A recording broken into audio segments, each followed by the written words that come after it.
ఇప్పటికి 10 రోజుల పైనే అవుతోంది. కానీ సుధీక్ష జాడ కనుక్కోలేకపోయారు. డ్రోన్లు, హెలికాప్టర్లతో వెతికినా ఆచూకీ దొరకలేదు. బీచ్లో ఎంజాయ్ చేయడానికి వెళ్లిన సుధీక్ష ఏమైంది? ఆమె స్నేహితుడు జాషువా రిబే చెప్పిన విషయాలు నిజమేనా? తాజాగా దొరికిన వీడియోతో ఆమె ఆచూకీ కనుక్కుంటారా? అమెరికాలో భారత సంతతి విద్యార్థిని సుధీక్ష ఆచూకీ ఇంకా లభించలేదు. ఆమె మిస్సింగ్ మిస్టరీగా మారింది. సుధీక్ష కోణంకి కేసు రోజుకో మలుపు తిరుగుతోంది. వర్జీనియాకు చెందిన 20 ఏళ్ల కోణంకి పిట్స్బర్గ్ విశ్వవిద్యాలయంలో చదువుతోంది. ఇటీవల సెలవుల్లో వెకేషన్ కోసం 5 స్నేహితురాళ్లతో కలిసి డొమినికన్ రిపబ్లిక్లోని ప్యూంటా కానా వెళ్లింది. అయితే మార్చి 6న రిసార్టులో పార్టీ తర్వాత తెల్లవారుజామున 3 గంటలకి హఠాత్తుగా సుధీక్ష కనిపించకుండా పోయింది. ఏమైందో ఎవరికీ తెలియటం లేదు. ఆ రోజు నుంచి నేటి వరకు పోలీసులు గాలిస్తున్నా ఆమె ఏమైందా అన్న ప్రశ్నకు జవాబు దొరకలేదు. దర్యాప్తులో భాగంగా సీసీటీవీ ఫుటేజ్ పరిశీలించినప్పుడు ఆమె తెల్లవారుజామున 4:15 సమయంలో మిన్నెసోటాలోని సెయింట్ క్లౌడ్ స్టేట్ యూనివర్సిటీలో సీనియర్ స్టూడెంట్ అయిన 22 ఏళ్ల జాషువా రిబేతో కలిసి వెళ్తున్నట్లుగా రికార్డైంది.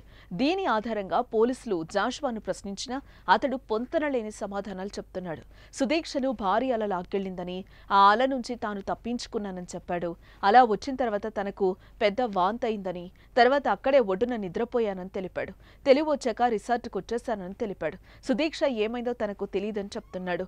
అతని పాస్పోర్టు సీజ్ చేసిన పోలీసులు ప్రస్తుతం అతడిపై నిఘా పెట్టారు. అయితే రీసెంట్గా బీచ్ వద్ద మట్టిలో కూరుకుపోయి కనిపించాయి. అవి అదృశ్యమైన రోజు సుధీక్ష ధరించిన దుస్తులుగా తెలుస్తోంది. ఆమె నీటిలోకి వెళ్లే ముందు వాటిని అక్కడ వదిలి ఉండొచ్చని పోలీసులు అనుమానిస్తున్నారు. చివరిసారిగా సుధీక్ష ధరించిన దుస్తులు ఇవేనని భావిస్తున్నారు. నిర్ధారణ కోసం ఫోరెన్సిక్ పరీక్షల కోసం పంపించారు. ఇదిలా ఉంటే సుధీక్షకు సంబంధించిన మరికొన్ని వీడియోలు దొరికినట్టు సమాచారం.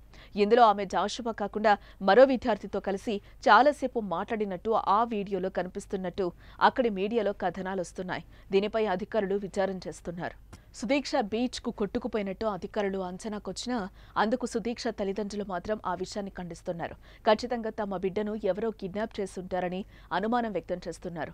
బీచ్లో కొట్టుకుపోయి ఉంటే ఈ పాటికి శవమై కొట్టుకొచ్చేదని అంటున్నారు. అలాగే తమ కుమార్తె ఎప్పుడూ వెంట ఫోన్ తీసుకెళ్తుందని, కానీ ఫోన్ వాలెట్ స్నేహితులకిచ్చి వెళ్లడంపై వారు అనుమానం వ్యక్తం చేస్తున్నారు. వారు అనుమానాల మేరకు డొమినికన్ పోలీసులు ఆ కోణంలో దర్యాప్తు సాగిస్తున్నారు. మొత్తానికి సుధీక్ష మిస్సింగ్ మిస్టరీగా మారింది.